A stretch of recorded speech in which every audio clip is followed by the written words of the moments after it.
Welcome back to Sarah's Table. I have a very interesting game today. It feels like it was made deliberately just for me, and I'm very excited about it. For those of you who don't know me, my name is Sarah Moore. My pronouns are she, her. And one of the things that a lot of people who have gamed with me know is that I am perpetually a rogue. I always play a rogue. Rogues are where my heart are. This is my jam. I also really, really love adorable creatures. And today we're just combining those because we're going to play Root, where you play like a band of merry vagabonds. And it's basically like adorable animal versions of rogues. I don't even know what to do with myself today. I'm so excited. This was made by Magpie Games and Leader Games, and it started out as a board game version, and a couple of years later, they graced us with a RPG that you can just dive into and become whatever you want. It's a little woodland creature. And today I have suckered my friends in to coming here and turning into animals. It's going to be a long process, and they don't know it yet, but it is a complete and permanent transformation. I assume they're fine with that. Like, I put really small print in the email, and they did show up. So, feel fine. Feel good about it. Could be worse. It could be worse. Correct. Look, I made a good choice. I feel good about my choice. Good. I'm okay with the choices I've made today. I can't wait. I can't wait to see if at the end of today you still feel the same way about your choices. We're going to do, before we get into all of the fun shenanigans, we're going to do a quick safety discussion. I think it's really important as a responsible person and gamer and human at the table to know where everybody's lines and veils are. Our goal always, well, mine at least, as a GM and a gamer, is just to make sure that everybody feels comfortable at the table, comfortable enough that they feel safe being vulnerable, but also having just so many moments of joy and wanting to come back. I don't ever want anybody to leave my table and feel like, oh man, I don't ever want to do that again. So one of our tools we can do that with is a safety discussion. If you don't do it at your table, maybe give it a shot next time. So here on Sarah's Table, you will never find violence against children, sexual violence, withholding food as punishment, or starvation. We're also adding in no suicide in this particular campaign. Speaking of which, I refer to this as a campaign. Generally, we do one-shots here on Sarah's Table. I have tricked these delightful humans into coming back for a second episode. I told them when they signed on the call. You're welcome. So we're going to, we have this one airing today, and then we're going to be at Gen Con next week, and things are going to be kind of bonkers. So after we are back from Gen Con, we will get to do a second episode. And because of that, I have the privilege of being able to spend the time this episode digging into the characters that these people are going to be playing and building up the world. Called out specifically in the book is the fact that the first session is always just character and world build. And they say, this could take up to 2 hours, 2 to 3 hours is what it says in the actual core rulebook. And normally we don't get to spend time doing that. Normally, especially in a one-shot situation on a stream, you get handed your character or you do it outside, and you don't have that wonderful experience where you get to really build it around our group. And I think the group that I have got here is pretty damn good. And so I want to be able to find out what is actually happening in all of their twisted little brains. And so we're going to get into it. So I'm going to go around the table. I'm going to have my players introduce themselves and their pronouns and a little bit about themselves, and then we will dive in. So I'm going to start with the person who is below me on my screen right now, who I'm sure is not actually below me on my screen because of the editing magic. Mal. Hello. So my name is Mallorie Mize. A lot of people call me Mal. Feel free to do so if you want. And my pronouns are she, they. And I've already forgotten the other thing I was supposed to tell you, Sarah. A little bit about you, like what brought you into the gaming sphere, that kind of thing. I actually have a degree and had a job in video game design. And was playing TTRPGs like kind of every once in a while with some friends. And I was like, I don't know, like it's cool, but like I don't know if I like love it. And then I met Kiley Eberhard, who was also in this call. And I became a normal player at their gaming table. Her and all of the theater people that she had as friends. And I was also a theater person. And so I was like, oh my gosh, playing with theater people is so different. I love this now. And now I play multiple times a week, every week, live on the internet. Nice. There's a large crossover between theater folk and D&D folk. Like there's a lot. Yeah. It's a lot. Yeah. Cool. I'm going to scoot over to Kiley. Hi, my name is Kiley Eberhard. I have kind of what Mal said. I spent a while just playing, pronouns are she, her. I spent a while just playing with a group of friends, not the same group. We haven't kept it up that long. We're going on 2 years now, but spent a while in college playing with friends and playing with different groups of friends and different groups of friends, which snowballed into, hey, I could do this. So we decided to start a channel on Twitch and stream our games online. And it's been fun. Excellent. And then scooting over to Corey. Snappy wrap up. Hello, I am Corey Boschet, pronouns he, him. I was streaming video games and some tabletop stuff, but I am currently a new father of a 3.5-month-old, so I've been in a hiatus. Slacker. I eventually want to get back to stuff. It's just... I understand. It's very hard on a 2 to 3 hour constant rotation of a baby, but... Yes. But don't worry. She's adorable and just like all cheeks, and maybe if she comes back from her walk with her mother, maybe we will float her by the screen later. I'll try to steal her if I get a chance. Fingers crossed. So just wondering for y'all who are in this call, has anybody played Root before, and or what do you know about the system? I've got cute animals. Root before. It does have cute animals. It runs Mal. What's the game system? Like Powered by the Apocalypse. Thank you. I knew it was something Powered by the Apocalypse. There is Thirsty Sword Lesbians. One of my favorites. It's so good. We've played that, so I have a little knowledge into the system, but not Root specifically. Played other games from Magpie, but I have not played Root before. But I'm very excited to be a small woodland creature. Who wouldn't be? Let's be real. I woke up and realized I could be a raccoon, and there was no going back. I know. Telling you. Sometimes dreams come true. We try to do that. Make all the dreams come true. Oh my gosh. Yeah. Okay. Great. So I think we're going to do characters first, and because there are some questions that end up helping build the world out, but we will do that as we get to them.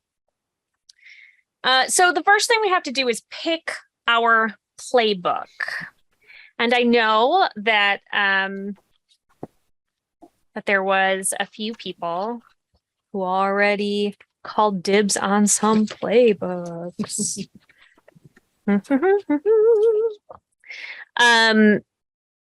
So the options are the Adventurer, the Arbiter, the Harrier, the Ranger, the Ronin, the Scoundrel, the Thief, the Tinker, and the Vagrant.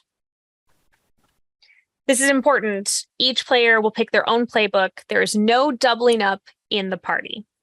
You have to have a different playbook than everybody else at the table.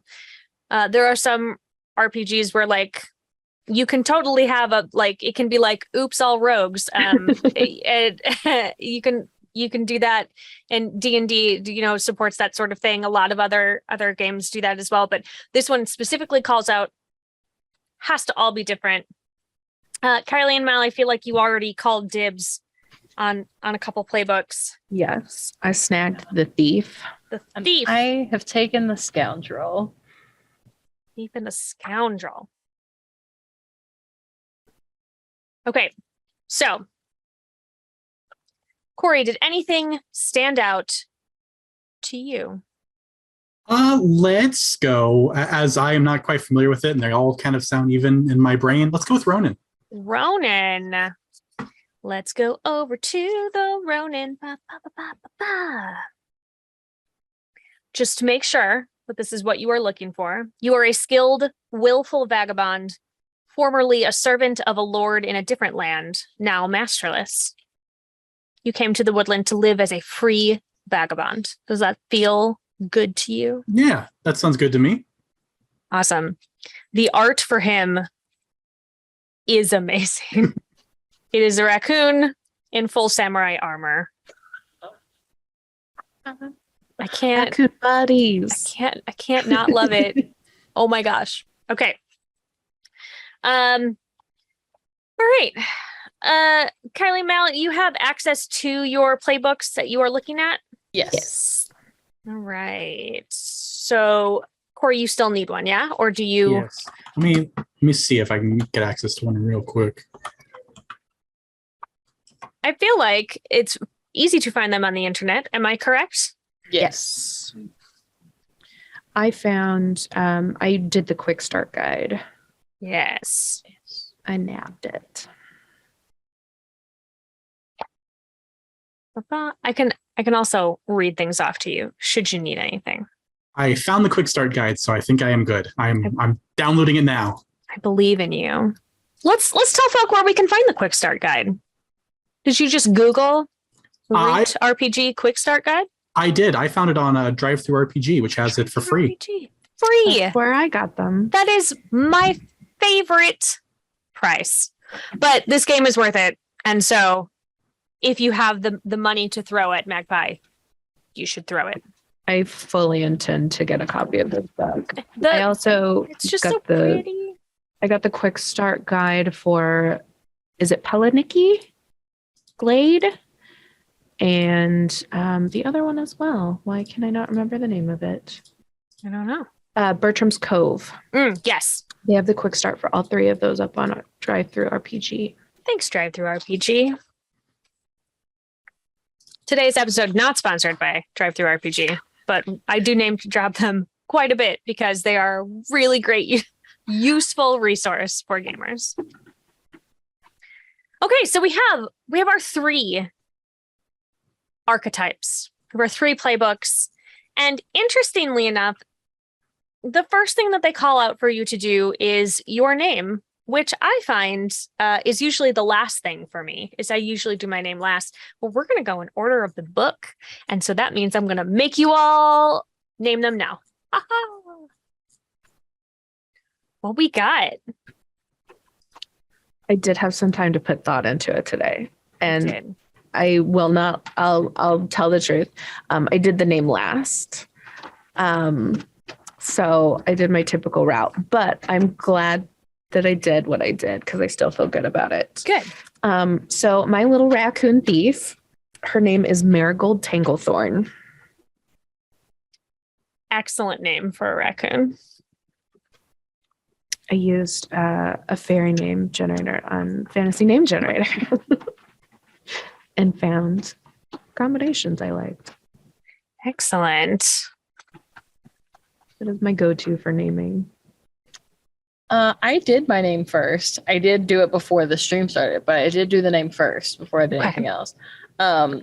So I actually asked Kiley, I texted her and I said, okay, so here's my book that I'm taking. I think I'm gonna be a squirrel. What can we come up with here? And she used the Fantasy name generator. fantasy name generator.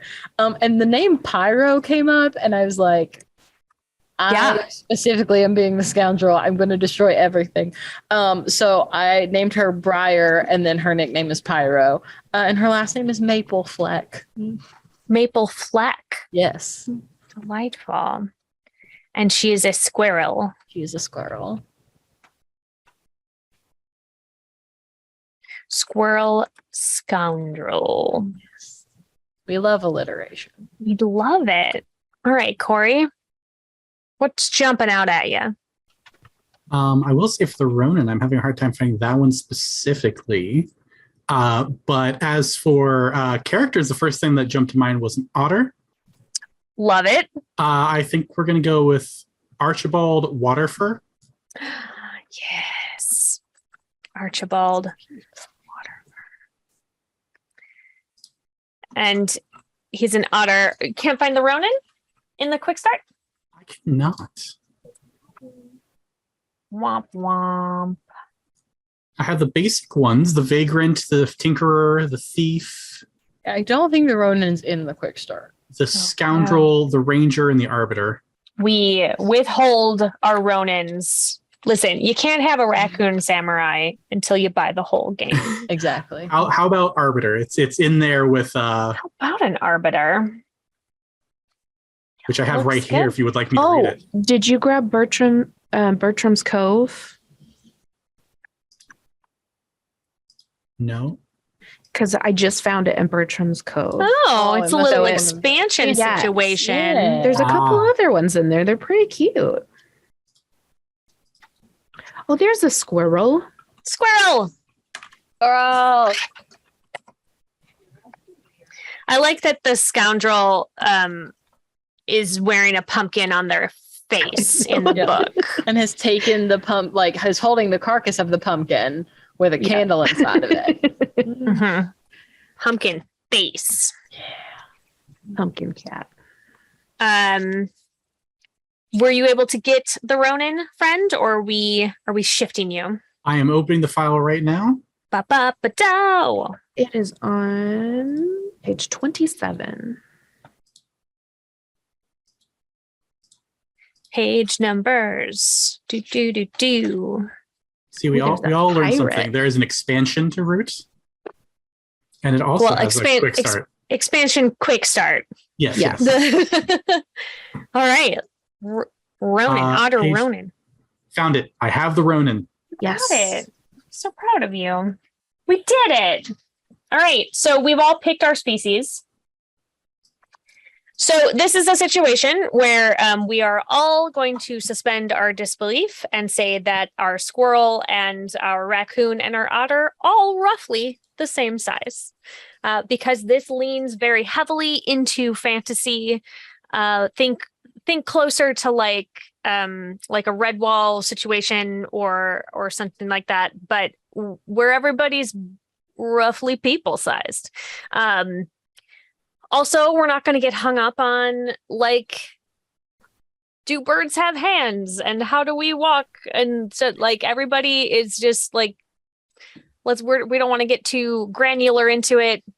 You are a person-sized squirrel, which is objectively terrifying, but adorable.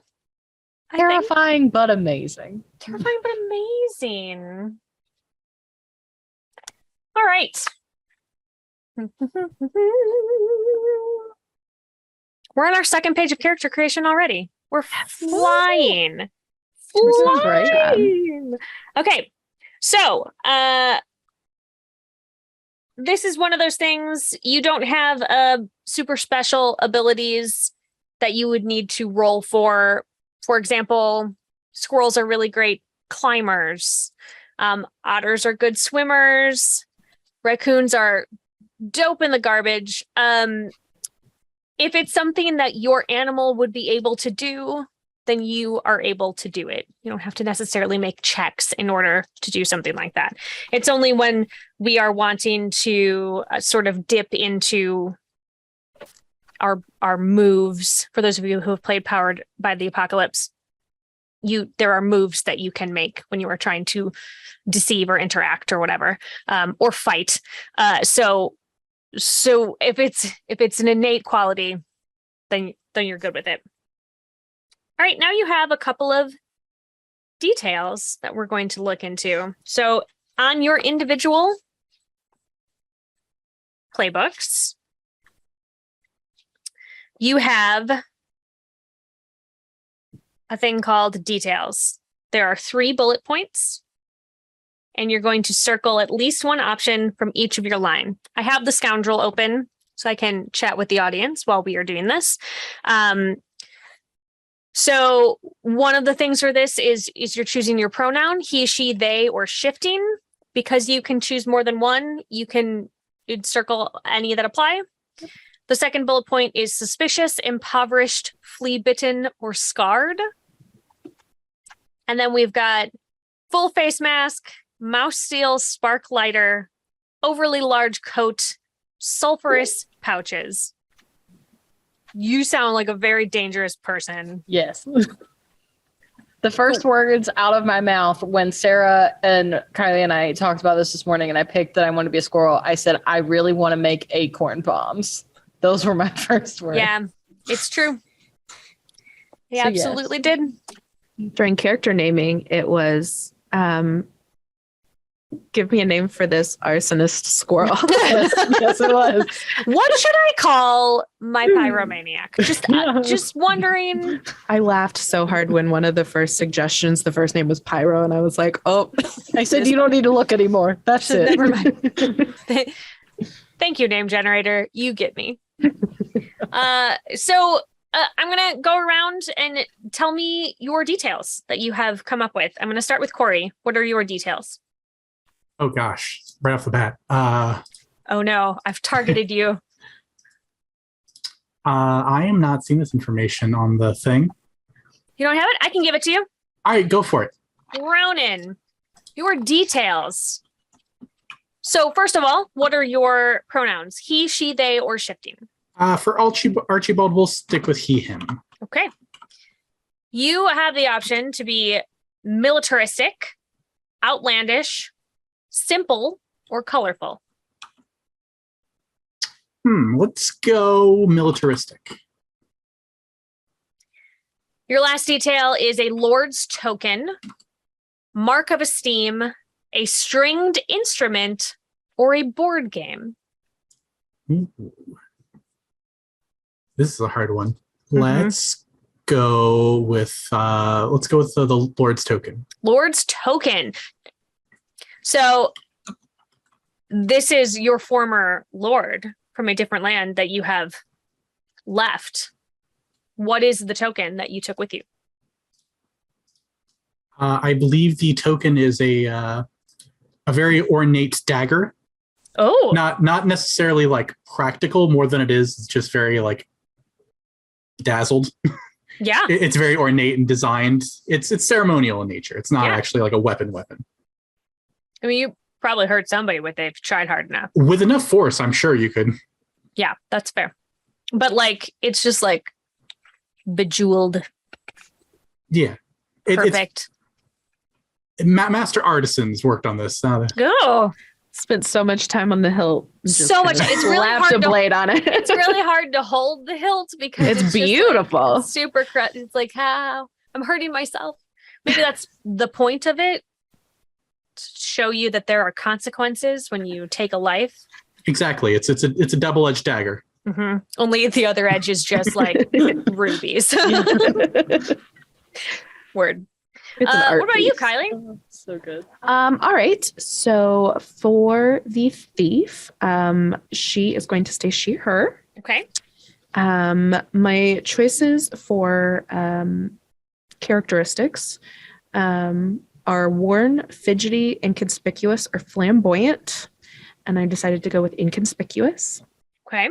I almost went fidgety, but then I was like, oh, that's a lot of energy. It's a lot of energy. A lot of energy.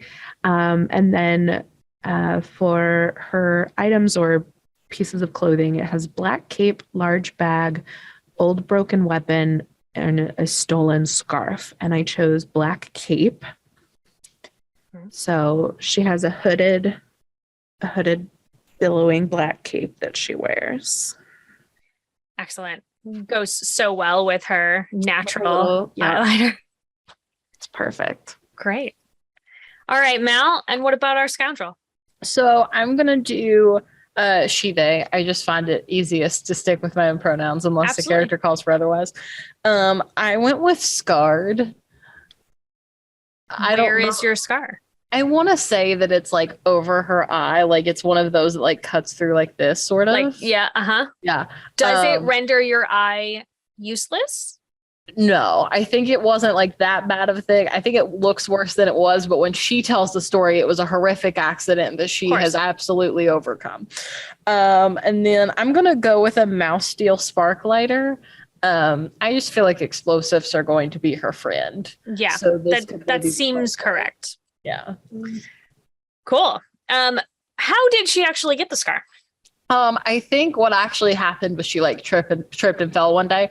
But what like she's gonna say that it was she was making a bomb and she just poured a little too much powder in there and it exploded prematurely. But what actually happened is she absolutely just like fell in the woods. And that's it. Is she a touch clumsy? Yes. Which is great for a For bomb explosives. maker. Yeah. Feel really good about it. Yeah. Whee! Yep. Yikes. Okay. A mess of a squirrel, but she's trying her best out She's here. trying her best. You guys are all, sort of misfits. It's fine. Yeah. All right. So now we have the option for your demeanor. And this is more of a prompt for you as a role player and to know how you will be interacting with the rest of your party. I'm going to start. We're going to go backwards now. Mal, what is your demeanor? I'm going to go with shifty. It seems right. Just feels like a fun way to do this. It seems very right. And Kiley, for the thief? I took fast talking. Mm-hmm. Inconspicuous yet fast talking. Yes. Love it.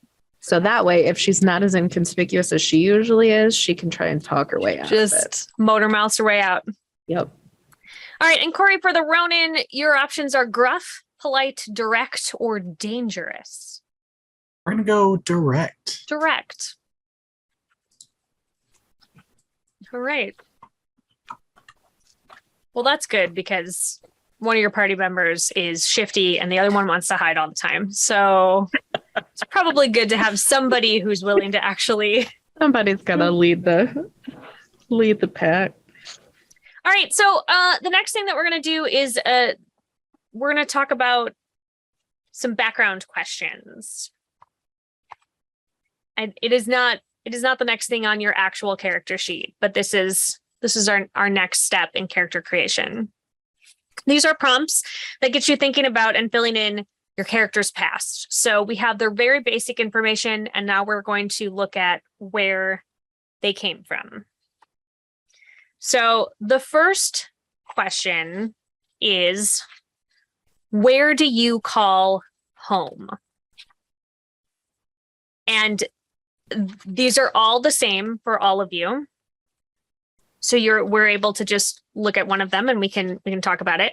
And they do not have to be the same place for all of you. The three of you can come from different places. So our options are the forest, a place far from here, or blank clearing, which would mean that you are calling out a specific place in the forest. Does anybody have a thought? Does anything jump out at you immediately? I'm leaning towards the far from here. Yeah, that makes total sense for you. Where Lord, what was his name again? Lord Albatross. Lord Albatross. Was he an albatross? He was not. What was he? He was also an otter. Also an otter. Oh, there you go. Was he like a good lord? He was. That's good. Why did you leave? He was good lord in the sense he was good with the people. Not a good lord in the sense that he was good at like leading an actual like governmental body. Got it. Did you leave on good terms, or did you steal his ceremonial dagger and rush out? I think I left on good terms. Does he think you left on good terms? I think he is not sure. Okay. I believe he genuinely is not sure of why any of his followers left. Great. You know. All right. He's not very self-aware. No. Albatross the otter. I mean, that makes sense. That feels like a very in character for an otter that named himself Albatross. All right. What about you, Mal? Where do you call home? I mean, I'm probably just going to go with the forest. There are a billion different trees that I could pick. And then when I accidentally blow one up, I could just move to the next one. Move to the next one. Yeah. Great. How's... I don't remember your name. Oh, yes, Pyro. How's Pyro's memory? It's fairly good. Like, there are definitely things that she forgets a lot, but like things like where she put like one of her acorn bombs, like that's right there. Like she's got that down, but then it's like, how do I get home again? Mm-hmm. And it's looking through 50 million trees to find the Fire one safety. that looks the most familiar. It's fair. Yeah. Fire safety important in a forest. Very important. Definitely. If you're going to only remember one thing, it should be where you left the bombs. Yes. I think. Yeah. That's what she's got. But then it's like, oh, there's a tree that I blew up and I always tend to go to the right. So my home must be this way. Must be over that way. Yeah. Interesting. I don't know if it's a real factoid or if it's one of those like old wives' tales, but they talk about how a lot of the forests are repopulated with trees because squirrels forget where they have buried things and then it just grows a new tree. I love that. But acorn bombs she can track. The normal acorns that she buried, she's like, I don't know where She's that one helpless. was. If they don't blow up, you don't need to Yeah. remember them. Absolutely hopeless. The random acorn landmines. You have to set them up around your perimeter every night. You never know when people might try to get in. So That's true. If I'm going out, they're going out with me. That's all I'm going to say. All right. And how about Marigold? Where is she from? I decided to go. I was actually going with the forest originally, but putting more thought into it, I'm going to go with a place far from here. Okay. Because even though she's originally from the forest, I think she spent a lot of time in the city Okay. And then came back. and then came back. Why did she come back? Well, what a fun story. So the next question is, why did you become a vagabond? Why did she become a vagabond? Perfect segue. I chose the option. I committed too many crimes. So I think she had a lot of heat on her in she calls it the city. Honestly, it was probably just a very small town, but you know. There. But it felt big to her. It felt big to her being from the forest. So she had a little too much heat on her, got into a few too many scraps, and booked her way back out to the forest to see what else was out there. Okay. Is there a particular person that you feel that you are trying to get away from, or is it just the situation? Honestly, it makes me think of Parks and Rec. And I am gonna say animal control. Mm-hmm. She's Okay. breaking and entering, getting into things she shouldn't have been in, and she's trying to avoid animal control. So she went back to the forest. That's fair. All right. Archibald, why did you become a vagabond? Do you want to? You have some choices. Are they on your sheet, or do you need them? I don't. Okay. I want to build a masterless life, which, I mean, was sort of in the prompt at the beginning, but you don't have to do it there. I seek a cause to redeem myself. I aim to bring a hunted foe to justice. I am hunted by old foes, or I need freedom to fulfill my master's last wish. Also, good news. I just found the Ronin, so I now have the playbook. Oh, great!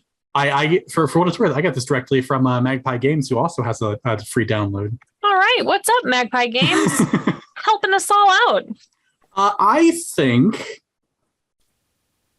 think I'm going to go with Cause to Redeem Myself. I think we're going to lay on a little bit of personal guilt.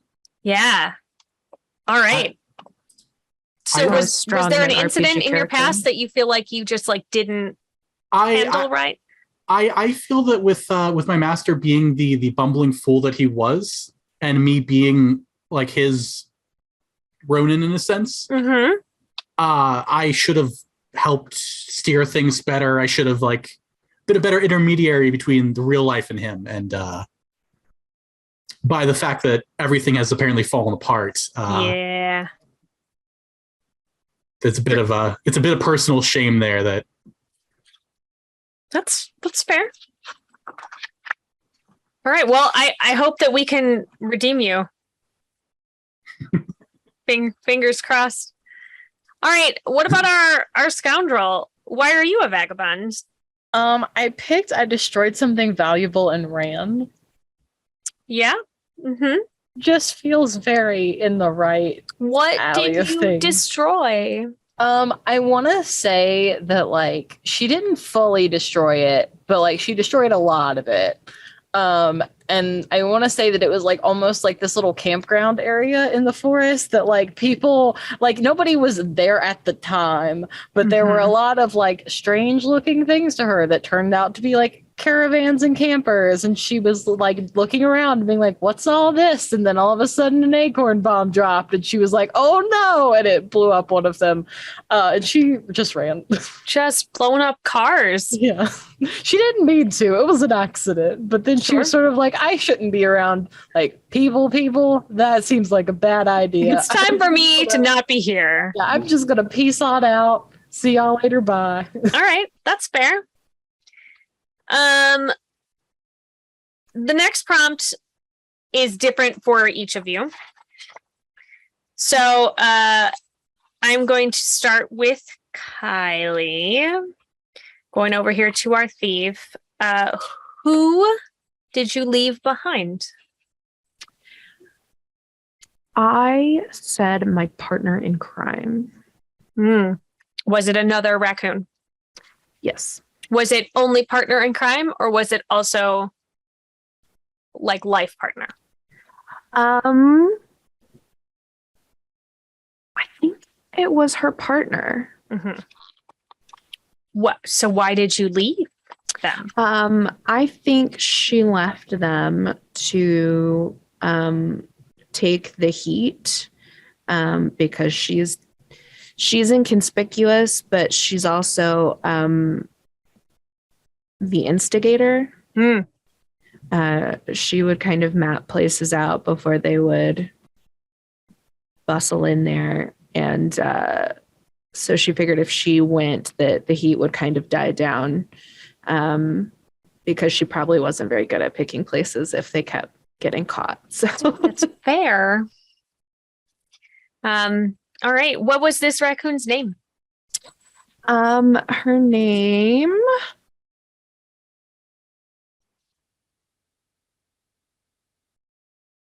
was Tulip Premsey. And were you partners for a very long time before you left? I would say, a long time for a raccoon. So probably, a year or so. So pretty good amount for a raccoon. All right. I'm sure that will not come up again. Definitely not. Hey, Ronan, what happened to your last master? There's some choices. I now have the choices, and this is an easy one. Justified overthrow. Justified overthrow. It's very easy. And only just because he was like a doofus. Lovable seemed like. Yeah. He was a decent enough guy. He just the treasury is not infinite, weirdly enough. Are we sure? I wish. I have a very ornate dagger that has no function whatsoever. That's true. Okay, that's fair. So like they were the otters were like, "Hey man, we're done. Like Yeah. you're not you do not get the keys anymore. You're bad at this."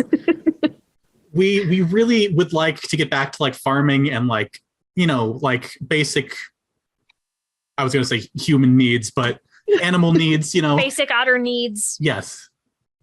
All right. Not another Palace of Versailles. We don't. But they're so pretty. We like them. Yeah, beautiful. All right. Back to our arsonist here. Who did you leave behind? I picked my only defender. Oh, and who was that? I think their name was Rosie. Okay. And they at one time were kind of Pyro's like only friend in the world. And maybe more at one point, or Pyro wanted it to be more at one point, but that never happened. Because for someone who is, they feel only good at destroying things, there's not really room for trying to build something, because your only thought is like, I'll wreck it anyway. So you do what you do best, and you destroy the only good thing you have by walking away. Getting deep into it, friends. Look, an arsonist can have feelings, big feelings. I didn't bring my boots. I need my boots. Love is like a lit fuse. It is. It really is. Also a battlefield. There's been a lot of things that love has been compared to. Love really gets around. It does. You know what? Yeah. Okay, so our next background questions are: what faction have you served the most, and what faction have you earned a special enmity? Let me go over to the factions, friends. Mal, that one's in the Bertram's Cove one. Let me head on over. There are 4 factions. We've got the Eyrie dynasties, the Marquisate, the Woodland Alliance, and the Denizens. I think the Denizens are probably the easiest ones to. They're just like your working class folk. They are the people who just live in the woods. They're not necessarily a faction so much as you would just consider them like civilians. They're sort of downtrodden. They are the people in Robin Hood that Robin Hood is stealing for. And then we got our Woodland Alliance, which are vocal rebels of the woodland, passionate, outmatched, disorganized, and zealous. Always what I would want to be described as. They want to overcome the other factions. They want to be in charge of the woodlands. They are fairly new. They're sort of, their star is on the rise. The description they have here feels to me a little culty, but like, so whatever. Who doesn't love a cult? Who doesn't love a cult? Good storytelling. Good storytelling. However, currently there is a war between the Eyrie dynasties and the Marquisate. Your Eyrie dynasties, the old denizens of the woodland, they have a monarch. They like court of viziers. They're very rigid, tradition bound, arrogant, ambitious. They are your eagles, which is why they are Eyrie, because they are up above. And then you've got your Marquisate, which is led by Marquise de Cat, who I just want to hug, which is probably not a great idea, just in general. Just for those of you who have ever had a cat, they don't love it when you hug them. Like, I can't help it. They are industrializing, forceful, opportunistic, and pragmatic. They are a foreign power who has come in and are struggling to take over the Woodlands. So you get to pick one of these that you have worked with, and one of these that you have earned a special enmity. You get a notoriety for that appropriate group. It can be the same faction, so you can have earned like respect, essentially, like you're working with these people and you have notoriety with them. Or you could earn notoriety with a different group for doing something, blowing something up. It's fine. So, and they don't all have to be the same, but as a group, you can decide maybe that's where you all met, working for the same people. What do you think? Which of those groups do you think you have worked with before?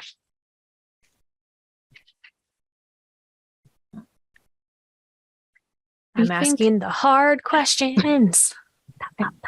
We have to commit to something. You have to commit to something. I know you just want to be thieves and blow things up. Yeah. Next, you're going to tell me that our actions have consequences. They do weird. In the book, right here it says.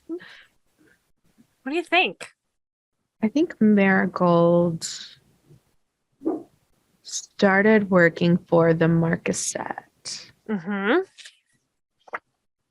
Raccoons and cats, sort of very parallel creatures. I mean, it's that idea that like she probably knew some cats who could be their long distance relatives. Sure.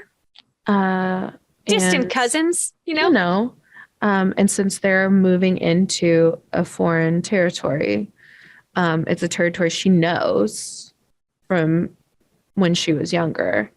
So it was an easy job to do. Sure. And I don't think her heart's in it, but it's, she's greedy. So that probably has not put her in very well with the Erie dynasties. Yeah, that seems right. So you're going to get 2 prestige with your Marquisette, and then with the Erie dynasties, you're going to get 1 notoriety. Okay.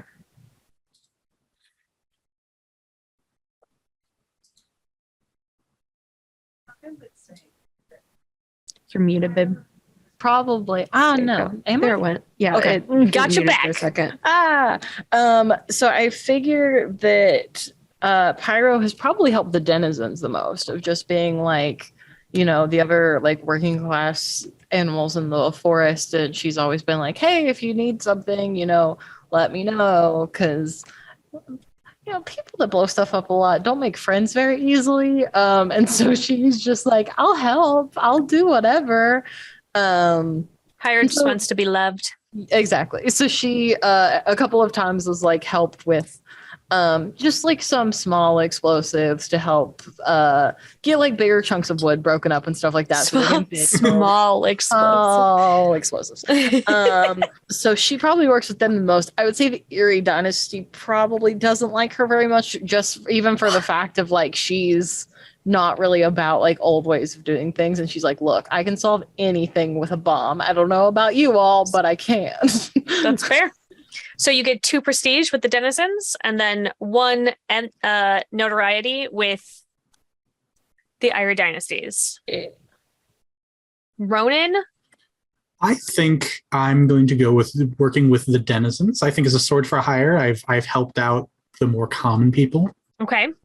And based on the descriptions you gave, I think that probably puts me in direct conflict with the Woodland Alliance. Yeah. I feel like the 2 major powers are like more aimed at each other, where like the small little towns are probably being more harried by the not a cult. Right, sure. They're like we're gonna slowly try to eat away at these things before we go at the big one. Yeah. Kind of a thing. Yeah. All right. So 2 prestige with your denizens and 1 notoriety with the Woodland Alliance. On the plus side, across the board, we've made people dislike us. So yeah, I feel like we're well represented. Everybody We'll be It's gonna fine. be fine. Everyone loves us. Today, I feel like we just established that that's not true. From my perspective, Okay. And you know what? That's important. All right, now let's head over to our stats. So there are 5 stats in Root, and they are Charm, Cunning, Finesse, Luck, and Might. I feel like they are all pretty self-explanatory. Charm is used in your talking, social interactions. Your cunning is your craftiness and your perceptiveness and your cleverness. Your finesse is literal finesse, manual dexterity, skill with your hands. Your luck is your willpower, survivability, and literal luck. Like, how lucky are you as a person? And might is your pure physical strength. So you get to, you have a starting stat. Each of your playbooks should have starting stats on them. And you get to add +1 to a stat of your choice with a max of +2. Now, here's the deal with these. You start out where one of your stats is a -1. So, because you can add 1, you have the opportunity to push that -1 to a 0, which would mean that you wouldn't be having penalties when you roll. Or you can ignore that and embrace the chaos.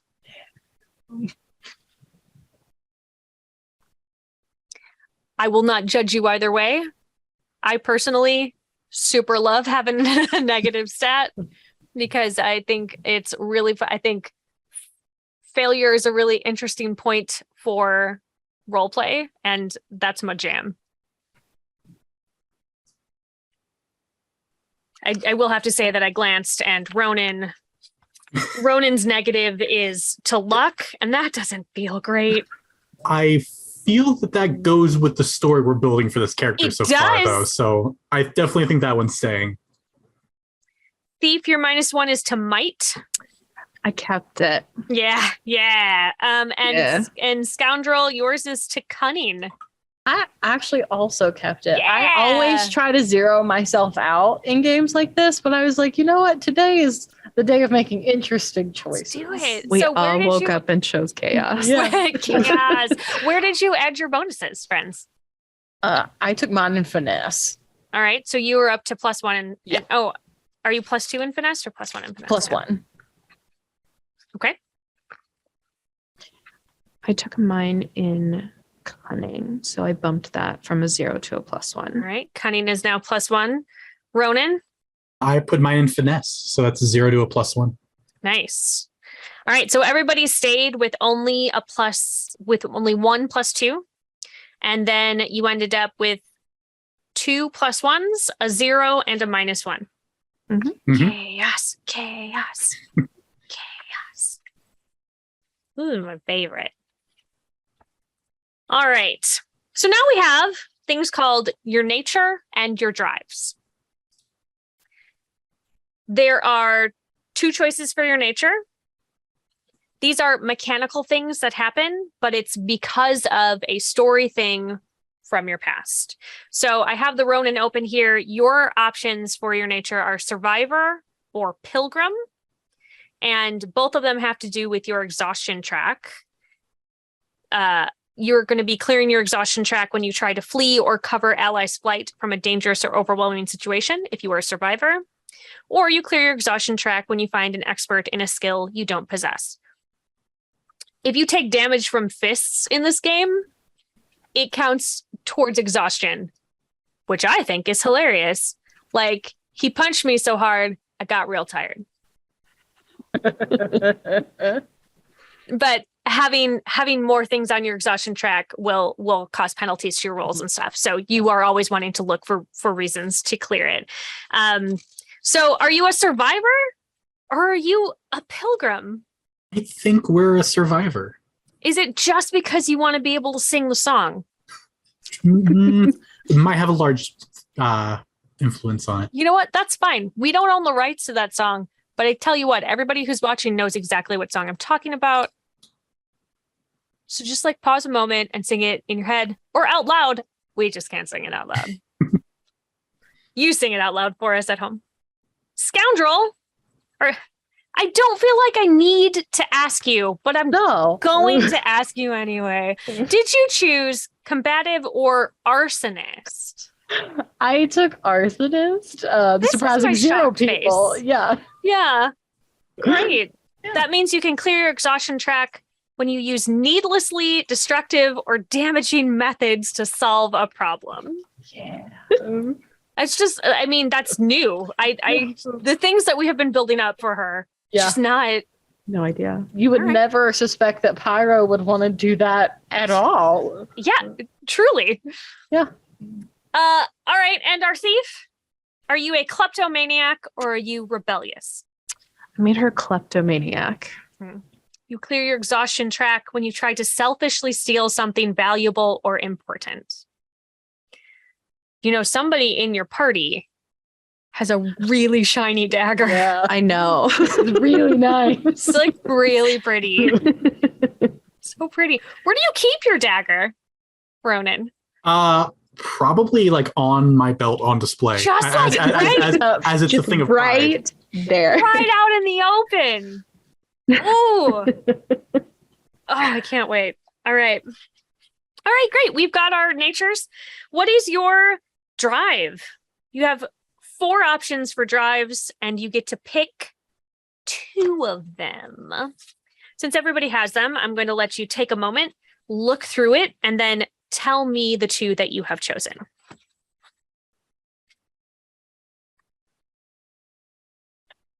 Gonna have some water. All of you at home should take a quick water break.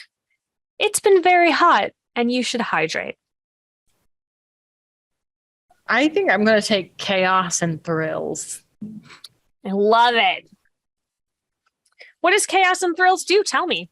So chaos, you advance when you topple a tyrannical or dangerously overbearing figure or order. Love it. And thrills is you advance when you escape from certain death or incarceration. Yep. Seems very correct.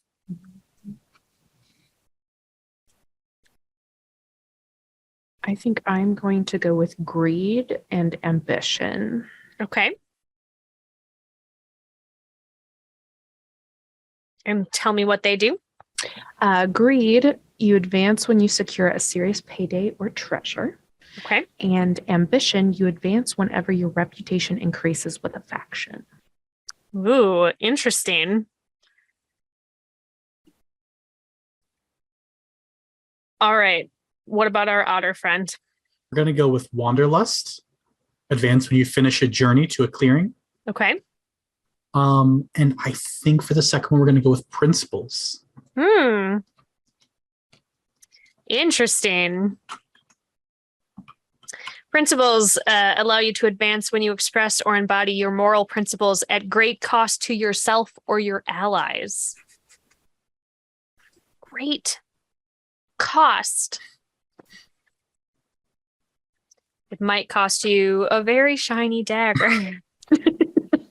How many ways no, why would take anyone want this that? dagger away? So many ways. And our next little section is connections. So your connections set up your relationships with the other vagabonds in your band. So most of them have at least heard of each other. You know about each other's reputations because you're all in the same quote unquote profession. But the 3 of you are particularly connected to one another for some reason. So like maybe you've worked together, maybe you ran away together from something. So you are potentially just colleagues, potentially as close as a found family. So there's a few elements. You get a category, a sentence with a blank space, and a mechanical effect. The category is a general notion of how you feel about that vagabond in the connection. The sentence is the description of the actual relationship. And then we'll talk about the mechanical effect of what happens. Now, yours are called out the way that these are on these sheets at this moment. So we're going to use it. I'm going to start with Kiley. You have one person who is a professional relationship and one person who is a friend relationship.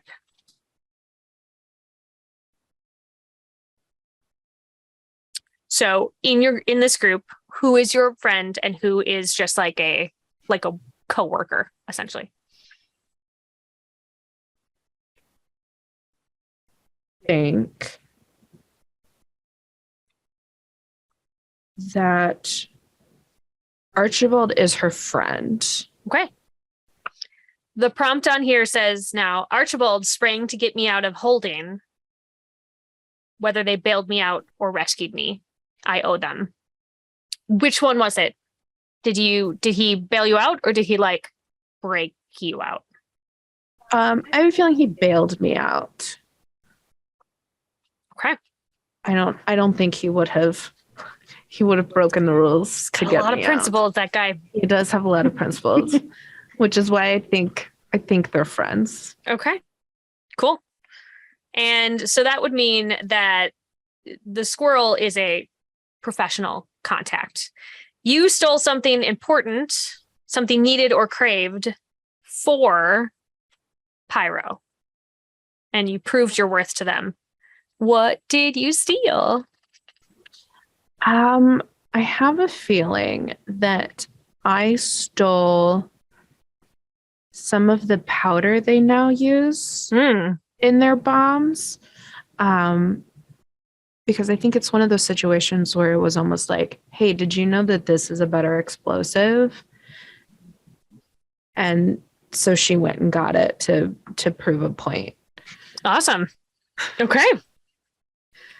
We're going to go to our mechanical effects after we have established everybody's relationships.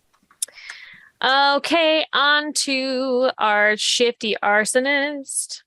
You have one friend and one partner. I think that probably Archibald is my friend. Archibald's everybody's friend. Yeah. Archibald and I once met and pulled off a mad, impossible stunt together. What was it that you did, and why did you do it? I think it probably makes the most sense that it would have been something for the denizens because we both work for them the most. Sure. I also think Pyro considers it like a mad, impossible thing, and Archibald was like, I'm going to let you blow up what you want to blow up as long as we get to the final objective. Sure. And I think it was probably like stealing supplies for the denizens from like another faction and then being like, we're just really low on resources and we don't know what we're going to do. And we were both like, we know what we can do. And so we just went and stole a bunch of stuff and brought it back. And they were like, where'd you get this? And we're like, don't worry about it. So don't ask questions. Yeah. Don't need to know. Yeah.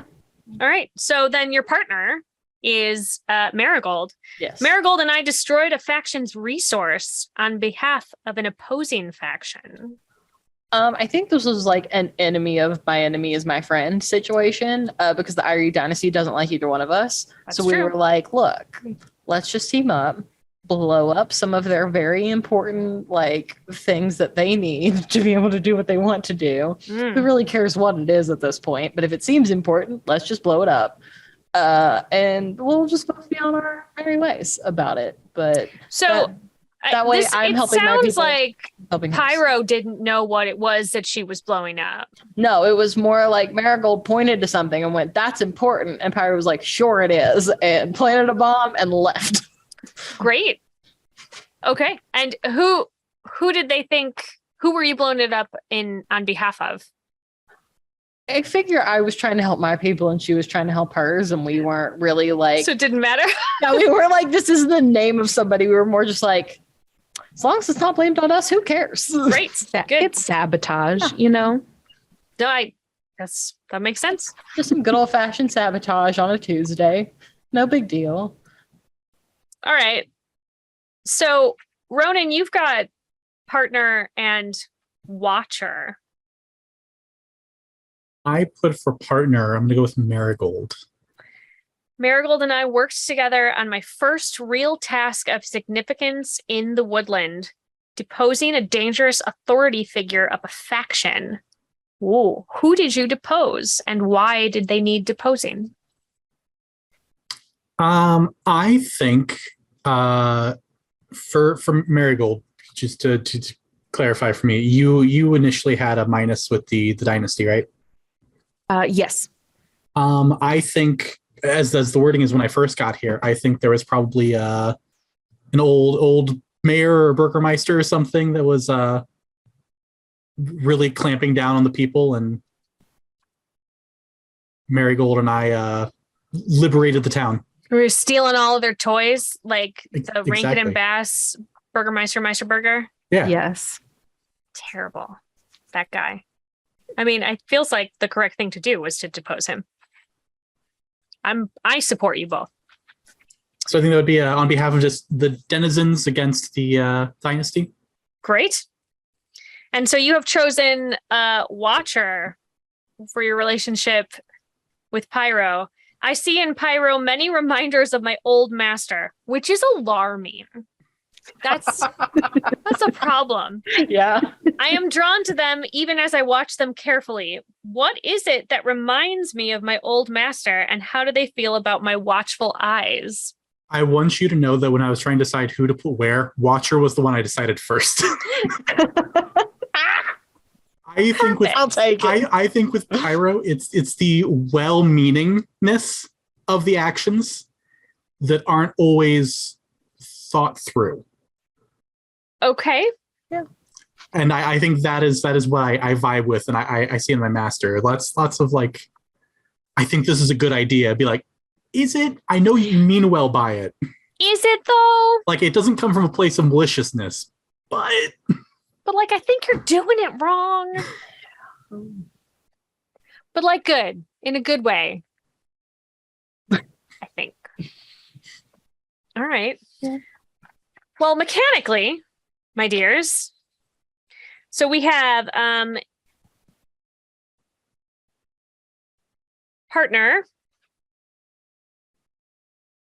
When you are seen together, your prestige and notoriety gains are doubled. So if you have a partner in yours, if you have a friend in yours, when you help them, you can mark 2 exhaustion to give a +2 instead of 1 exhaustion to give a +1. To assist your party members, you have to expend energy. And so you check off things on your exhaustion track. If you have friend as your thing, then that means that you can dig deeper to help them extra. All right. What is it? Professional. Sharing info from reading a tense situation gives a +1 to both of you. Act as though you spend 2 exhaustion when helping, but you only spend 1. That's nice. And then Watcher. When you figure them out, which is a move you can do, you hold 1 even on a miss. When you plead, they clear 2 exhaustion if they go along with you. Those things are all going to make sense when we are actually playing. But we'll just mark them down for now. So you also have one of the things I like about this game is how even though you have a playbook where it seems like you have a certain amount of things already figured out for you, there's so much that you can dig into and figure out. So each of you will have some specialized moves. You can choose 3 of them. There's some moves that like everybody can do, but there are some moves that only, like for example, the only playbook that has small hands is the Thief. When you grapple with an enemy larger than you, roll with finesse instead of might. On a miss, they overpower you, and you are at their mercy. So you get to pick 3 out of 6 options, with the thought that like as we are playing, there's a chance for you to pick up more were we to play a longer campaign. And smack your microphone. Good job, Sarah. You're doing great. We're a level of professional here that you have never seen. So I'm going to have you pick your 3. And actually, we're going to take a quick bio break where everybody at home will figure out what animal they would like to be in this game. And then grab a snack with your tiny raccoon hands. Maybe from the garbage. We're not going to judge. And then come on back and we will see you in a few minutes. Okay, bye.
Welcome back from the break.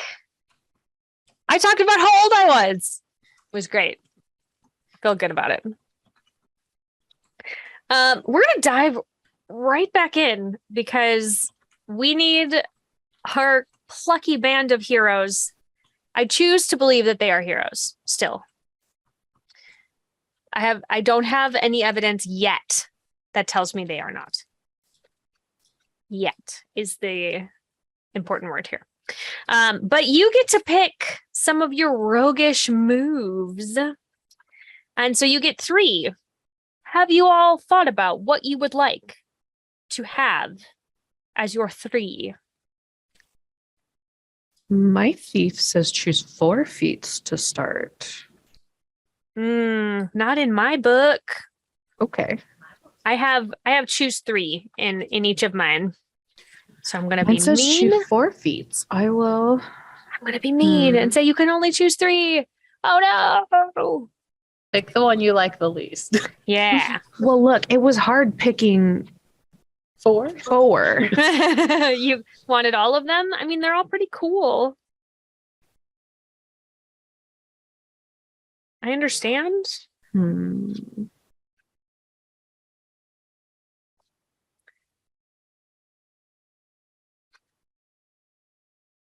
While our thief looks at it, do we have Scoundrel or Ronan who feel good about the 3 that they have picked? Yes. Or at least feel neutral about the 3 that they have picked? Scoundrel, what have you chosen? Can I guess one? Yes, you absolutely can. Is it explosive personality? Wait, I don't have that one. Oh, interesting. I don't have that one in this book. Wait a minute. I would have picked it if I had it. Mine says choose 4. All right. We got different stuffs. Interesting. All right. Tell me the 3 that you have chosen. Wait, what's explosive personality though? What if I want to change it? When you wreck something with flagrantly dangerous means, like explosives or uncontrolled flame, etc., you roll with luck instead of might. Oh, that is in here, but it's under a different name. What is it called? And I did pick it, and it's called Arsonist. Oh, interesting. But Okay. yes, I did take that one. But I like explosive personality as a name better. Yeah. So Okay. that's Cool. what we're So gonna it was call just a little name change when they got to the final book from the quick start. Yeah. Understood. What are your other 2? So I took that one. I took Create to Destroy. Okay. Which is when you use available materials to rig up a dangerous device, roll with finesse, which is what I have a -1 in, by the way. Perfect. Or no, sorry, I have a 1 in that. That's cunning. I thought that was my -1, and I was like, this will never end well. On a hit, you cobble together something that will do what you want for one time. On a 10+, choose 1. On a 7 to 9, choose 2. And then the choices are the device is more dangerous than you intended, larger or more unwieldy than you intended, or more temperamental and fragile than you intended. Oh, no. On a miss, you need some vital component to finish it. The GM will tell you what. Interesting. Okay. This is I'm making a bomb. Yeah, exactly. This is Got it. for me to make all of my bombs. Cool. And then Daredevil, you're at your luckiest when you go into danger without hesitation. When you dive into a dangerous situation without forethought or planning, treat yourself as having luck armor with 2 boxes of decay. It automatically goes away when the danger has passed. Okay. Great. I've got to write that this is called explosive personality because it's a good one. It's a good thing, and it's a good name. And it was the very first one I read, and I said, you know what sounds like pyro? This feels correct. Were all right. those the moves? Yeah. Okay. Yeah. So that one does pick 3. The roguish feats, what they have labeled as roguish feats on ours are like skills. Oh, I see. Yeah, no, we're doing the moves now. Okay. My fault. No, it's all good. So Ronan, your 3 moves? I went with Always Armed, so I get the improvised weapon skill. Yes. And I went with Always Watching because it's a free +1 to Cunning. That feels important. And I took the Rules of War, which is a really cool ability. It is a really cool ability. When you call upon a reasonable foe to uphold a rule of war, roll with might, and your might's very high. Isn't it? You're a +2 for your might? Yep, I got a +2. On a hit, they feel obliged. Choose 1 below they must follow. On a 7 to 9, they choose one that you must follow, disobey, and the obligation ends. That's Interesting. neat. All right. All right. Thief moves. Okay. I chose breaking and entering. That correct. Yep. I felt it was appropriate. It is. When you attempt roguish feats to get into or out of a place you've previously been, you can mark exhaustion to always have a clear escape, even on a miss. Great. I also chose disappear into the dark. When you slip into shadows while unnoticed, mark exhaustion and hold 1. As long as you remain quiet, move slowly and hold 1 for this move. You will remain hidden. If you inadvertently reveal yourself, lose your hold, spend your hold to reveal yourself from a darkened place suddenly and without warning. Ooh, you can just like pop out. Yeah, just bam. If you attack someone immediately after spending the hold, take +3 on the roll. You can like just like fall out of the ceiling onto someone and just immediately attack your tiny little raccoon hands. little raccoon hands. And then I chose nose for gold. When you figure someone out, you can always ask, even on a miss, what is the most valuable thing they're carrying? When you read a tense situation, you can always ask, even on a miss, what is the most valuable thing here? I love that it doesn't even matter if you succeed on your roll. You can be like, no. I don't know what that dude is doing, but I do know that he's got a bunch of gold in his pocket. They're really angry and yelling at each other, but like, what's the most expensive thing here? Sure, but like, how much is this candelabra worth? Just This- out of, This painting, do we know anything about it? is it an That- original? Not asking for any particular reason. Just, as Just she's wondering. just rolling it up and shoving it in a pot. No? Okay, we're just, we'll figure it out. Just an art person. Like that's all. Definitely not for the money. It's gonna Never. be great because I will throw that question whenever I can. I'll be in the middle of a battle. Hey, this statue. Everybody cool if I'm just gonna. Do we feel good about this? I'm just gonna take it. On my turn, I'm going to steal everything that's not nailed down. Okay, so I have for the Ronin, for roguish feats, that you start with blind side. Is that what you have on yours? That's what I have on mine. Okay. Whatever that means. We will go to it. It is hold on, I will look it up in just a moment. I believe that they are all on the same page. Ba-ba-ba. I have for the scoundrel that you start with acrobatics, sneak, and hide. Is that what is on yours as well? I think I'm blind. I don't see this at all.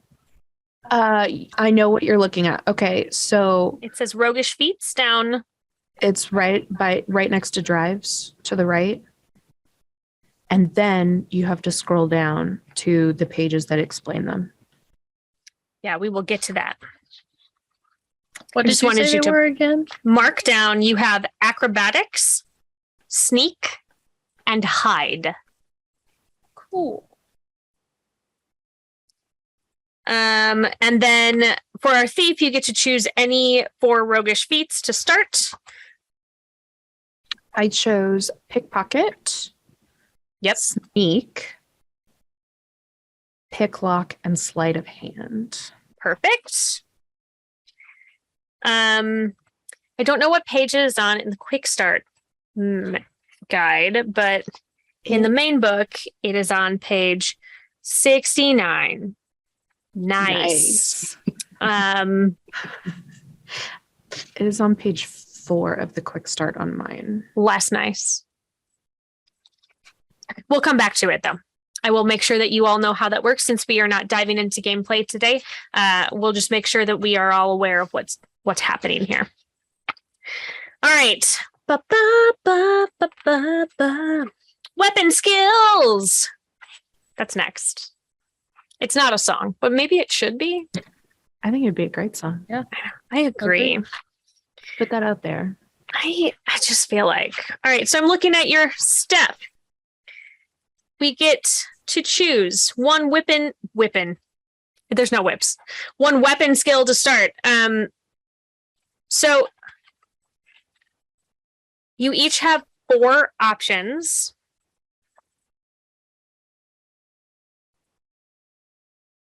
Do you see them on your sheet? Yes. So, Ronan, your options are Cleave, Harry, Storm a Group, or Vicious Strike. I know we're not talking about like mechanically what each of them do at this moment, but I'm going to have you choose with your gut. I'm going to go Vicious Strike. Yeah, that feels right.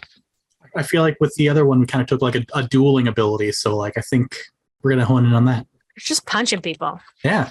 Making them tired with your fists. Yeah. Because they deserve it. Because they deserve it. Welcome to the animal kingdom, everyone. Scoundrel, would you like Confuse Senses, Improvise, Quick Shot, or Vicious Strike? Read the first 2 again. They're different than what's in my book. Confuse Senses or Improvise? I think I want Improvise.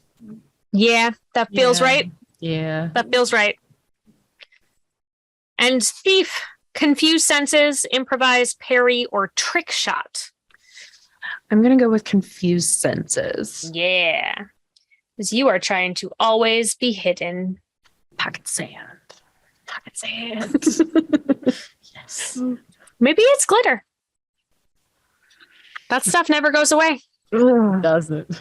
That's all I'm No, it saying. doesn't. It's all over our house. And it is my fault. At least you own up to it. That's all that matters. Totally. It is my fault. Glitter, glitter everywhere. All right, so now we're on to equipment. We're almost done with our characters. This is a thing we just like. I'm really enjoying being able to dig in as a group because I noticed that you all are taking different skills. And I feel like sometimes when people create their characters separately, that not that you're intentionally trying to like round out the party, but like that there's sort of no connection between everybody when they're building their people. And so it's really cool to be able to see you all sort of make these decisions together, but also separately. It's like when small children parallel play. It's like, I'm going to do my puzzle here. I'm going to do my blocks here, but it's like together. We're working together. Yeah, I feel like just through talking it out, we've all kind of like slowly become a for the people kind of group. Like we're all like denizens. Absolutely. Yeah. I mean, kind of. Yeah. I appreciate that none of you were like, what if we were in the cult though? What if we were... What if we backed up the authoritarian eagles? I'm just saying, what if we... just like hypothetically. And No? I love that we were all just like, no eagles. And Marigold's like, but cats? What about like cats? His name's Marquis. But like, what about like cats though? I like money and cats. I like You money had and me at cats. cat. Me too. Delightful. All right. Well, I think that the last thing that we are doing is equipment. Equipment. And you start with different amounts of value of equipment. The thing about equipment in this game is that there's not really like money per se. They have they all have like tags. Okay. It's an abstracted measure of general worth. Every faction uses different coinage, and many clearings rely primarily on the barter system. So value, capital V, is how the game represents currency as a mechanic. Every piece of equipment is worth a certain amount of value based on this simple formula, which I'm going to say is very long, not terribly simple. Go with me. Boxes of wear plus extra range plus special tags plus weapon move tags minus flaw tags. Okay. A sword with 3 boxes of wear, 1 special tag, 1 weapon skill tag, and no flaw tags would have a value of 5. It's simple in the fact that all you're doing is adding everything together and then subtracting a flaw. Seems easy. However, there's a lot to it. I'm going to give you, because I feel like this is going to be like perhaps less fun to watch. Friends at home. Ronan, you start with a value of 11 because maybe you stole more than that dagger from your rich otter friends on the way out. I don't know how you managed that. Steal is a harsh. Liberated from the otters. Pension. Okay, sure. All right, that's fair. This is for a lifetime of service. Thank you. Yeah. All right, scoundrel, you start with a value of 8, and our thief starts with a value of 6. Because they're poor and they steal everything. It's fine.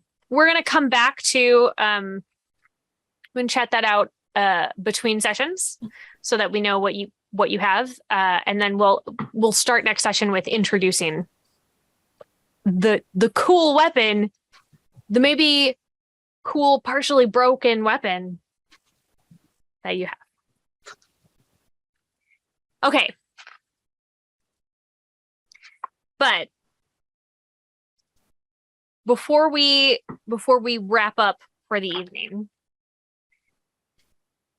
something happens here before you start adventuring. So it's called the Vagabond Band's Daring Exploit. Which sounds like very fancy. The last step in all character creation is one for the entire group to do collectively. Because when you start playing, your group of vagabonds becomes a band. You didn't just come together yesterday. You did a thing. Capitals. You've accomplished some daring exploit together. So we're going to roll a d6 to find the corresponding exploit on the list. Oh, and we need to roll 3 times. So who would like to roll for the exploit? I will roll that one. You said all right, Kylie, give me a d6. All right.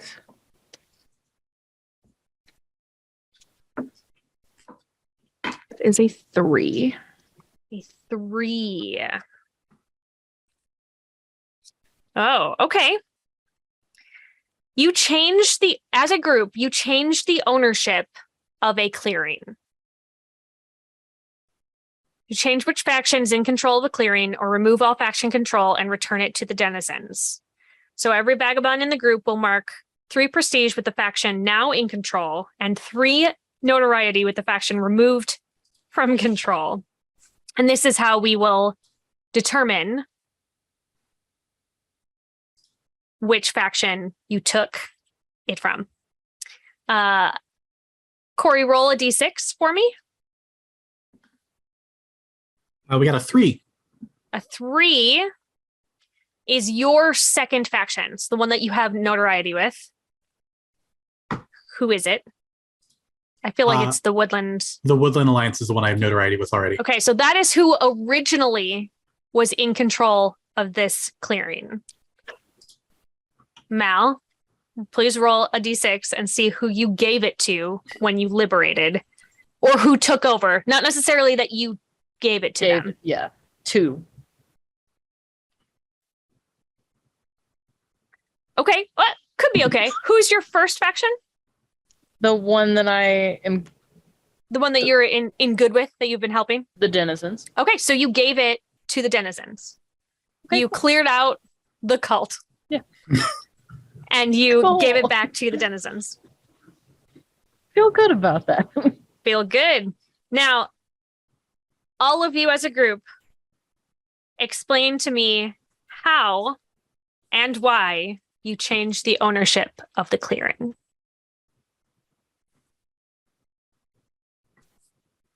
We don't do cults here.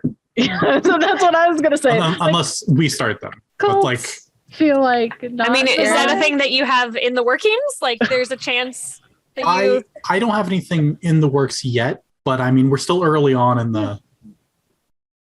That's fair. I mean, like, give me As- 5 years. We'll see what happens. As St. Georgia and oh my goodness, Karen say on Stay Sexy and Don't Get Murdered, you're in a cult, call your dad. Yeah, call your dad. Are you their dad? Probably not. She Is Ronan the dad? probably. Okay. Probably. Yeah. I figured Marigold went into the job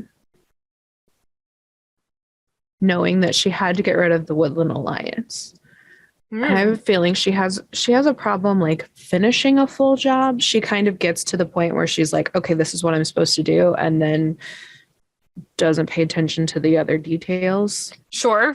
So like the Marquisat were probably like, hey, we need to get rid of the Woodland Alliance in this area. So she was like, cool, that's what I'm doing. Great. Great. and then- Hired. Go. Doesn't care who takes it after that. She was like, they're gone. Deal. Okay, got them out.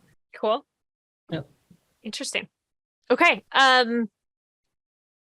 So we have gone through all of character creation, and it says here now you are ready for adventure. Once you've established your band's exploits, you're ready to play. The whole of the woodland awaits you. Daring adventure, political intrigue, mysterious ruins, and any kind of trouble someone is willing to pay your band to handle. So this is we went through as a group, we did all of the character creation, and the book was correct. It takes approximately 2 hours to really dig in and answer all of your questions. Now, you could definitely just dive right in.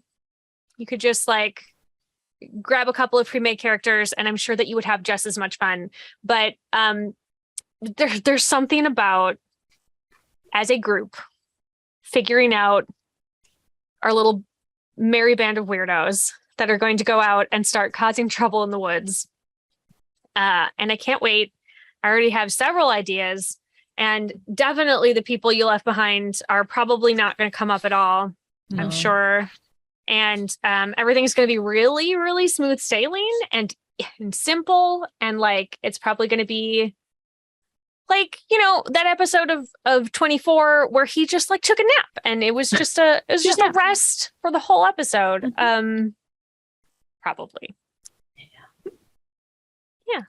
So, something that I like to do on Sarah's Table is called Moments of Gratitude. And I like to go around and just like call out something. And I know we didn't get to do a lot of role play today, but like, what about this process did you like? Or what ideas did another player bring to the table that you are excited to expand on? Anybody?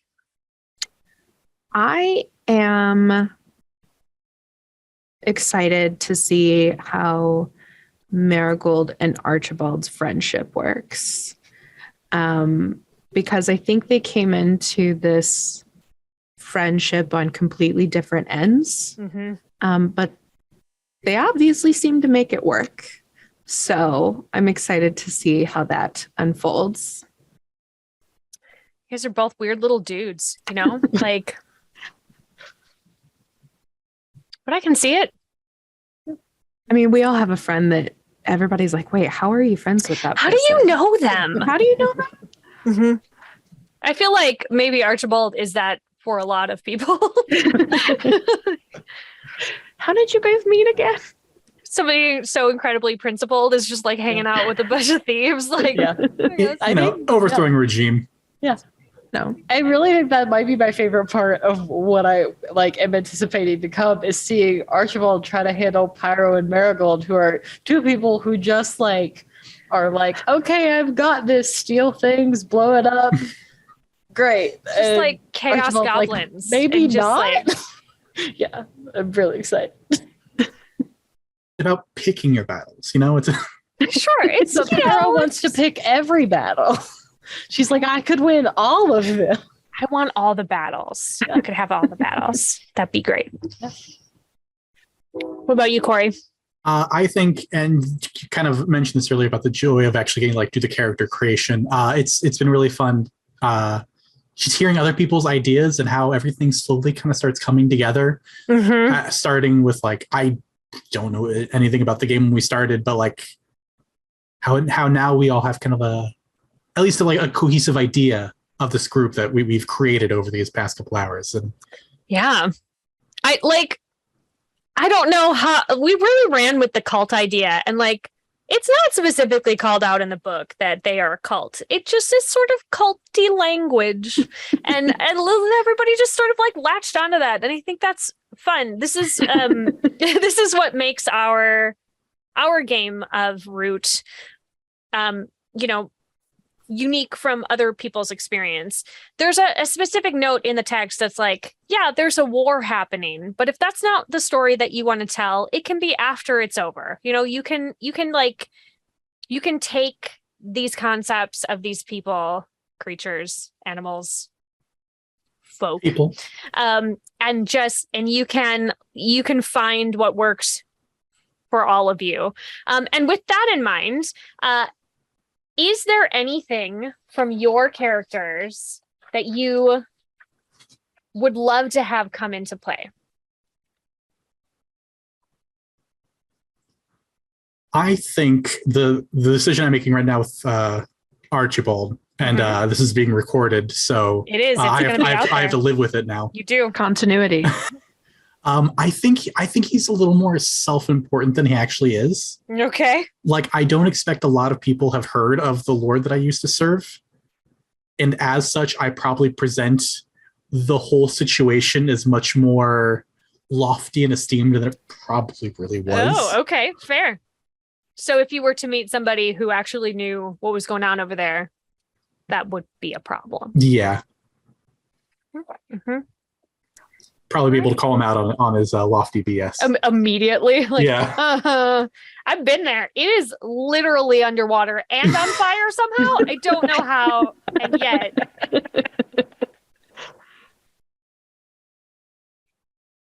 All right. What about you, Kiley? I think for Marigold, I'm really excited to try and find some middle ground between her kleptomania and her job. I just kind of picture her kind of like a boo. I think like a smarter Abu, as opposed to him just being like, oh, this is all I'm focused on. She's like, okay, I got to do this thing. Oh, wait, that's shiny. Oh, but it's real shiny. Does she have a weakness for a particular kind of item, or like a color, or like? I think anything like that really sparkles, like gems, like a bejeweled dagger. Yeah. Just to throw something out in the middle. That's a weird example. Of specific. It's very weird.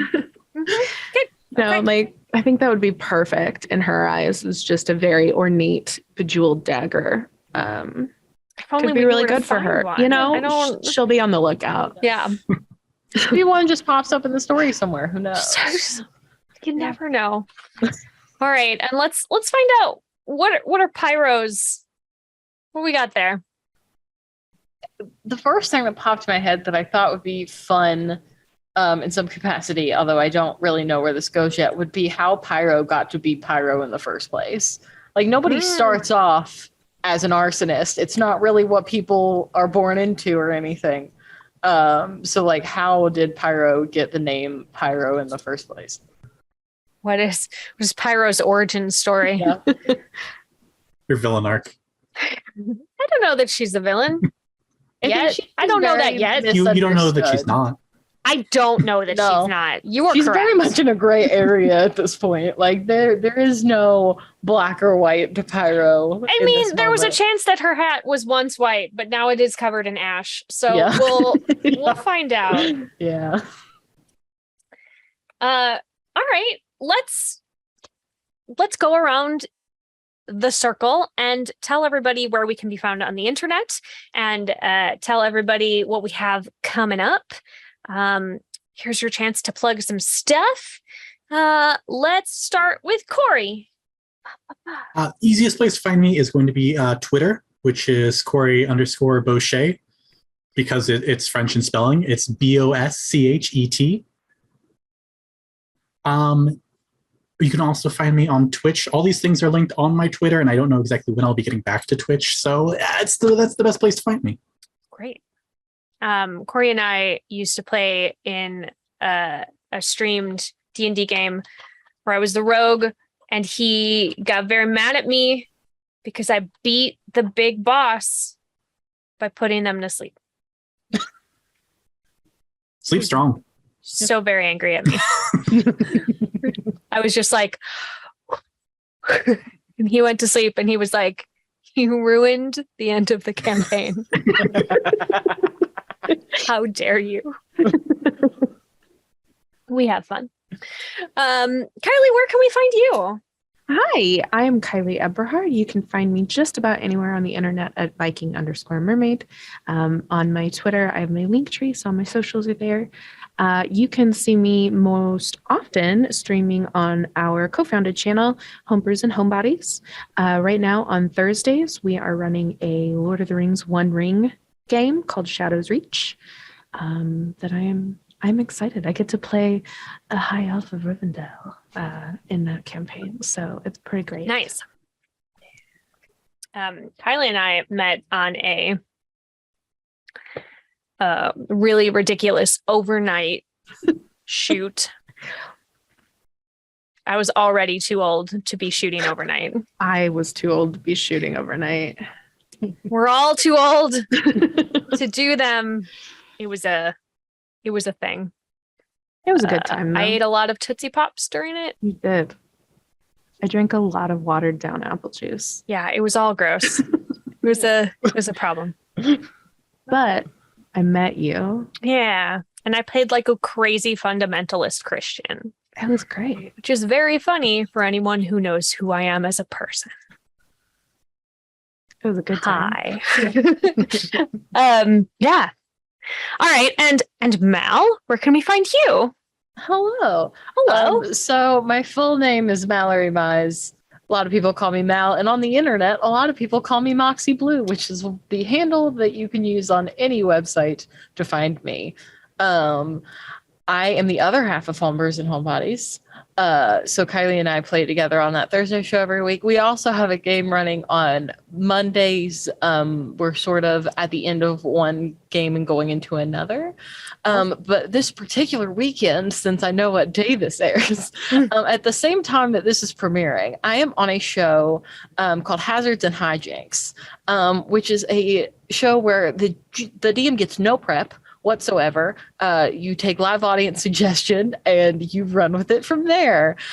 So we're doing that Friday at the same time this is happening. So after you watch the show, just like you could check out the VOD if you wanted. Yeah, just hop over. On Saturday, so tomorrow, I am on Band of Badgers, which is a UK-based show that they play a lot of different systems, but I specifically am in a D&D Wild Beyond the Witchlight campaign, where I play Hemlock, which is the team's rogue. Nice. Because I am also a forever rogue. Rogues forever! And then on Sunday, I'm in another game. I've got games like 5 days in a row this week. And that one is on the People's Ascension. It starts at 2:00 Eastern Standard Time, and it's a game called When the End Comes. And everybody plays as a horror movie character.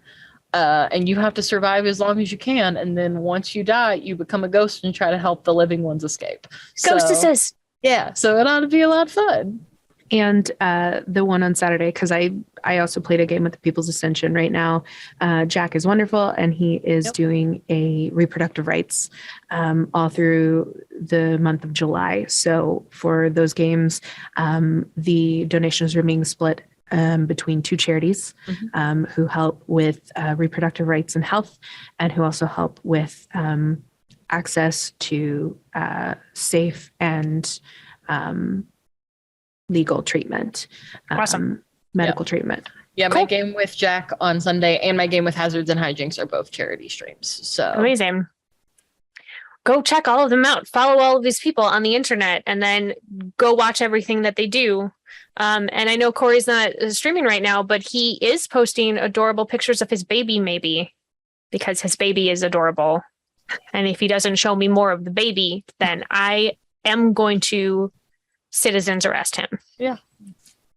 Sometimes you have to pay your friendship, your friendship price with pictures of your small children that are adorable. This is part of it. Yeah. This is legally binding contract. Set it on the internet. Pay the friendship tax. I don't know what to tell you. You have to. Great. Hi, I'm Sarah Moore. You can find me on Facebook at Actor Sarah Moore. You can find me on Instagram and Twitter and Ko-Fi and TikTok at Pixies and Pins. My website will be up soon. It is pixiesandpins.com. I am going to be next week at Gen Con, the best 4 days in gaming. And on Thursday morning at 10 a.m., I'm going to be DMing an Actoroki RPG session for World of Chaldea, streaming on Gen Con TV. I am also on Thursday night going to be streaming with Perception Studio. So I'm going to be playing D&D with some puppets. And then on Sunday morning at 10 a.m., I'm going to do a very special Sarah's Table live, also with puppets. I don't know what happened this time at this convention. It was like puppets took over. I can't decide if it's a dream or a nightmare, but I'm going to be playing Goat Cratchers, which is a one-page RPG by Grant Howitt, where you get to play a goat and you have to infiltrate a human party and not let them know that you are a goat. That sounds amazing. But with puppets. Need to see that on Sunday. I don't know what's going to happen. Yeah, so come be there. Tickets available. It's at 10 a.m. It's going to stream if you're not at the convention, but if you are at the convention, you can come check it out. And it is only $2 to get in. Hopefully that's not too much. So there's going to be a lot of stuff. I'm also going to be running around the convention like a crazy person because I have a ton happening. I'm also doing a couple of play tests for 2 games that I am on the writing team for, The Vanishing Lands and The Crowned. I don't know that we have any seats left, but if anybody is desperate to get in, we have extra copies, and we would love to share these games with a bunch of people at the convention because they're both rad and we worked really hard on them. So if that appeals to you, if you either want to disappear from this world and appear in another, or you've always wanted to be the god of something small like bubblegum, then you should message me and we can get you hooked up with all of that stuff. Thank you all for being at my table. It has been such a treat. I love getting to play games with people, and I love getting to build things together and tell stories. Thank you to my very patient partner for editing this together and making it look pretty on the screen. Thank you to Gen Con for giving me this platform to continue to spotlight indie games. Thank you to Magpie for sending me Root so that I can live out my fantasy of being a tiny fox that lives in the forest. Thank you all for watching at home. It has been, as always, just like a complete joy to be here. So, like I said, next week it's Goat Crashers, and then right after Gen Con, I am playing a solo RPG called Apothecaria, where I get to be a cat witch. There's animals forever. So, tune back in here every Friday night at 5 p.m. Pacific for Sarah's Table. I'm just excited about games forever. So thank you again. I'm gonna stop now before I thank people that aren't even involved, but just keep going. So as always, keep making art and keep being art. We will see you next time. Mwah!